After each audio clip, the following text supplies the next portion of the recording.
This week we will be reading from Aesop's Fox. Retold and illustrated by Aki Sogabi. As we read along, pay attention to the different lessons that we can learn from Fox. Ready? Here we go. One summer morning, Fox woke up and started out on his search for breakfast. He couldn't find anything to eat in the forest, so he trotted over to the nearby farmyard and saw a rooster perched on the fence post. "Good morning, Mr. Rooster," Fox said in his most friendly manner. "I didn't hear your beautiful voice this morning. Is anything wrong? My day doesn't start without your singing."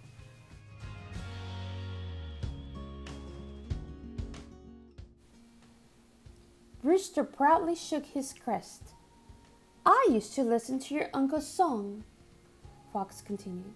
"Oh, he was a great singer, and so beautiful. I miss his voice very much." Rooster waved his elegant crest from left to right and back again.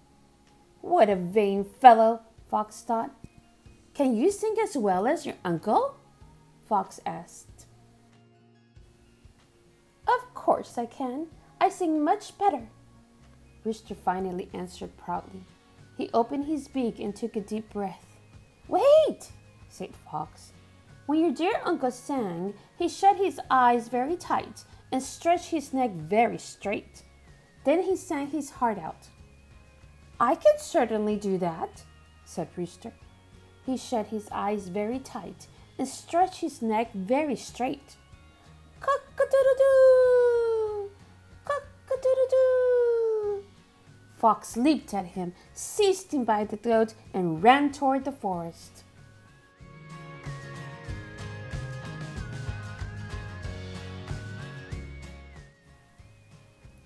The farmer saw Fox and began to chase him.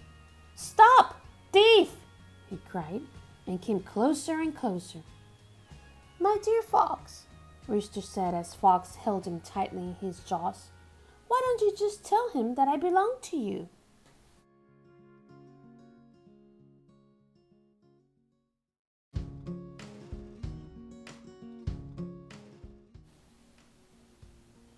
What a good idea, Fox thought. He opened his mouth and called to the farmer. "This is my rooster, my breakfast." At that instant, Rooster flew up to a tree branch. The hungry fox said to himself, trotting away, "Think before you speak."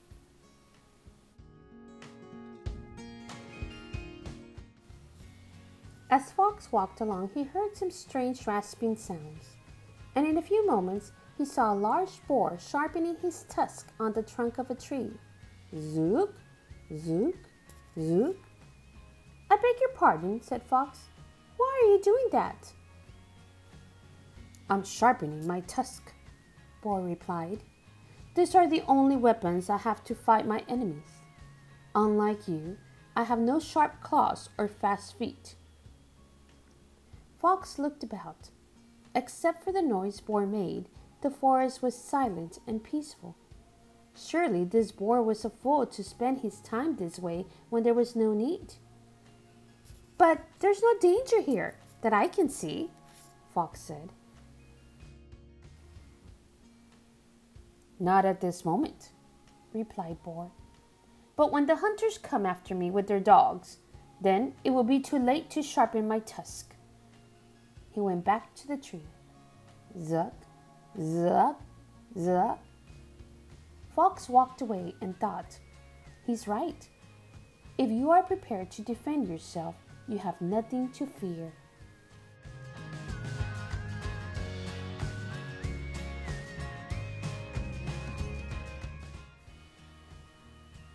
Fox was very hungry now. He soon came upon a large vineyard at the edge of the forest.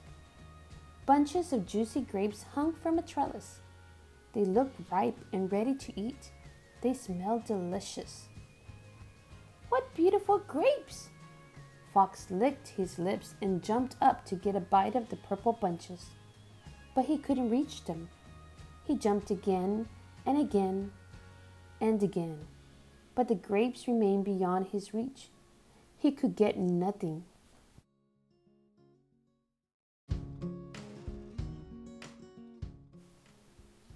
Finally, he turned away and said angrily, "I didn't want those grapes anyway.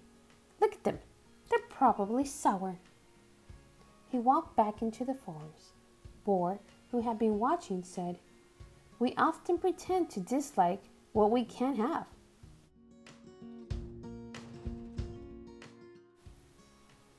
It was lunchtime now, and Fox was still without food.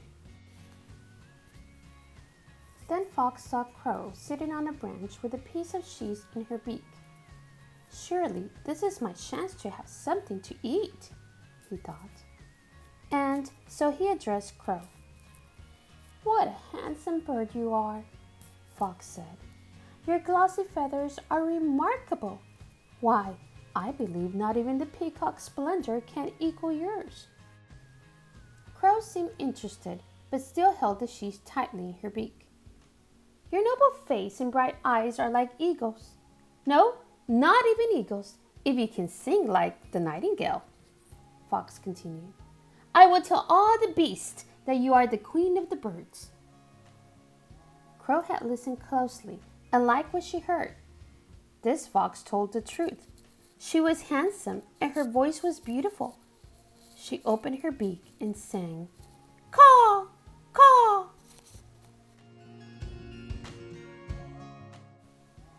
The piece of cheese fell into Fox's mouth.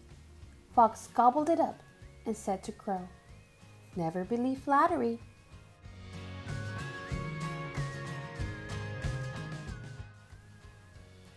After taking a nap, Fox trotted down the path and saw Rabbit huddled in the underbrush, trembling.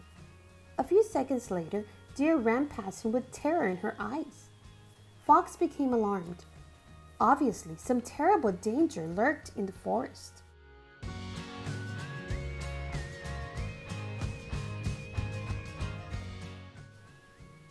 Peering over a hedge, he was surprised to see an old lion snarling and pawing the ground. But when Fox looked more closely, he saw it wasn't lion at all. It was Donkey. He was draped in a lion's skin and was enjoying the spectacle of the forest animals who ran in fear at the sight of him.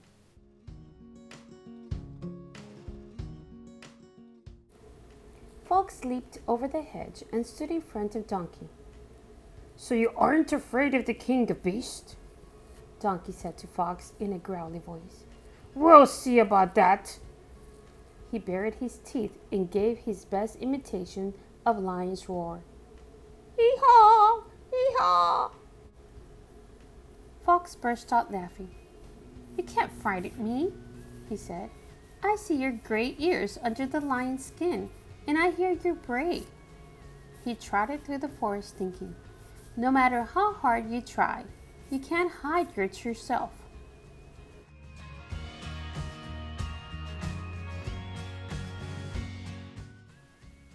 It was late and Fox was getting hungry again.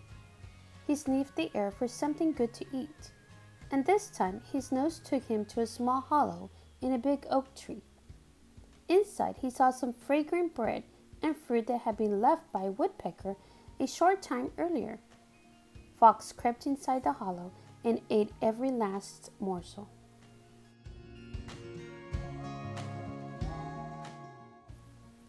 "That was delicious," said Fox. "I am finally satisfied. Time to go."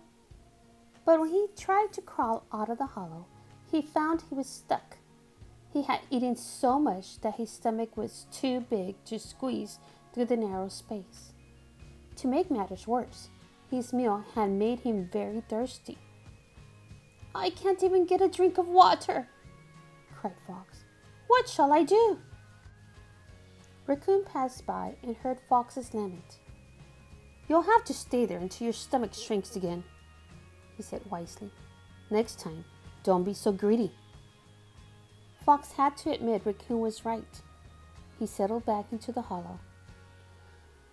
"Ah, well," he said, "time fixes everything." Fox fell fast asleep, and by the time the moon rose, Farmer, rooster, boar, crow, rabbit, deer, donkey, and raccoon had done the same. The end. I hope you enjoyed reading with me today. I hope to see you next time. Bye bye.